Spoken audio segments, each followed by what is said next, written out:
F-22 Raptor का बाप भारतीय वायुसेना को मिलने जा रहा है और भारतीय संसद ने अब इस पर मुहर लगा दी है। जी हां, मैं उसी F-22 रैप्टर की बात कर रहा हूं जो पिछले 30 सालों से दुनिया का नंबर 1 लड़ाकू विमान बना हुआ है।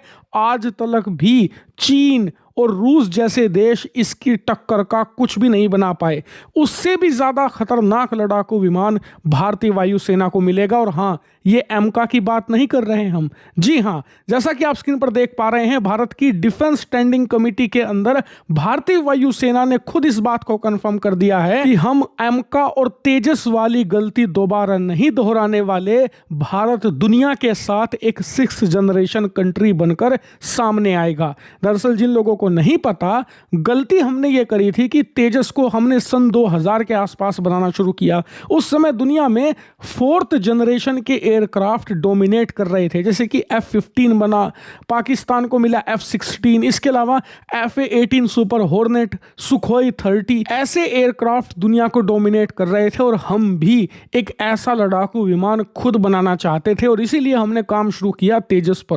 लेकिन उसे बनाते बनाते 25-26 साल हो गए, आज तक भी भारतीय वायुसेना को वो नहीं मिल पाया। लेकिन आज जब वो पूरी तरीके से रेडी है तो अब आ चुके हैं 5th जनरेशन के एयरक्राफ्ट। आज की तारीख में 5th जनरेशन के एयरक्राफ्ट दुनिया को लीड कर रहे हैं, जैसे कि F-22 रैप्टर, F-35, रूस का सुखोई, इसके अलावा चीन का J-20। और इसीलिए अब हमने तय किया कि हम बनाएंगे खुद का एक 5th जनरेशन का ऐसा ही एयरक्राफ्ट एम का। लेकिन ये कब तक बनकर तैयार होगा? 2035 तक। और तब दुनिया कहां पहुंच चुकी होगी? 6th जनरेशन पर। तब तक यहां पर चीन का रेड एम्परर तैयार हो चुका होगा, जो 6th जनरेशन का एयरक्राफ्ट होगा। अमेरिका तैयार कर चुका होगा F-47। वहीं यूरोप के अंदर भी टेम्पेस्ट तैयार हो चुका होगा। यानी कि जब हम 5th पर पहुंचेंगे, दुनिया 6th पर जा चुकी होगी। इसीलिए भारतीय वायुसेना ये गलती नहीं दोहराना चाहती और इसीलिए वायुसेना ने तय किया है कि यूरोप में बन रहे 6th जनरेशन के एयरक्राफ्ट बनाने वाले देशों के साथ हम कोलैबोरेशन में एक 6th जनरेशन का एयरक्राफ्ट बनाएंगे। नहीं समझे तो आपको बता दूं कि ब्रिटेन बना रहा है खुद का 6th जनरेशन का एयरक्राफ्ट जापान के साथ मिलकर, जिसका नाम है टेम्पेस्ट। वहीं यूरोप के 2 देश मिलकर बना रहे हैं अपना खुद का एफ-कैश। ये 2 देश हैं फ्रांस और जर्मनी। और ये ऐसा क्यों कर रहे हैं? क्योंकि इनके पास तो अच्छा ऑप्शन है। ये अरबों डॉलर खुद के लड़ाकू विमान में लगाने की बजाय कुछ $100 मिलियन अमेरिका को दें, उससे खरीद लें F-47 जो 2-4 साल में तैयार हो जाएगा। तो देखिए, यहां पर यूरोप के देश बनना चाहते हैं आत्मनिर्भर हथियारों के मामले में, क्योंकि डोनाल्ड ट्रंप ने 1 साल के अंदर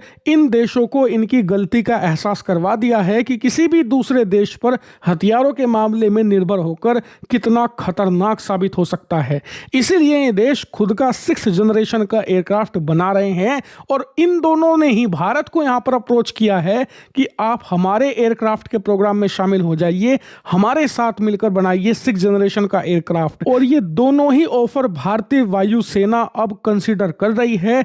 हम इवैल्यूएट करेंगे कि जो फ्रांस और स्पेन का यहां पर एफ-कैश है वो बढ़िया है, या फिर ब्रिटेन और जापान मिलकर जो टेम्पेस्ट बना रहे हैं वो बढ़िया है। लेकिन एक बात आपको बता दूं, अगर भारत ज्वाइन करता है ब्रिटेन और जापान का टेम्पेस्ट लड़ाकू विमान प्रोग्राम, तो यकीन मानिए हमारे पास एमका से पहले एक 6th जनरेशन का एयरक्राफ्ट होगा। क्योंकि जो इसकी टाइमलाइन है वो इन्होंने 2034 से लेकर 2035 तक रखी है। यानी कि भारत अगर जापान और ब्रिटेन के साथ मिलकर टेम्पेस्ट बनाता है तो एमका से पहले हमारे पास वो लड़ाकू विमान आ जाएगा। हालांकि फ्रांस और स्पेन वाले एफ-कैश की टाइमलाइन दूसरी है, वो भी 6th जनरेशन का एयरक्राफ्ट है, लेकिन वो 2042 तक बनेगा। इसीलिए कहा जा रहा है कि बहुत स्ट्रॉन्ग चांस है कि भारत ब्रिटेन और जापान वाले को चूज करे, क्योंकि वहां पर ऑलरेडी बहुत सारा काम दोनों ने कर भी दिया है। भारत को बस थोड़ा पैसा डालना है और उस प्रोग्राम को ज्वाइन कर लेना है, जिसके बाद हमें 6th जनरेशन की टेक्नोलॉजी भी मिलेगी,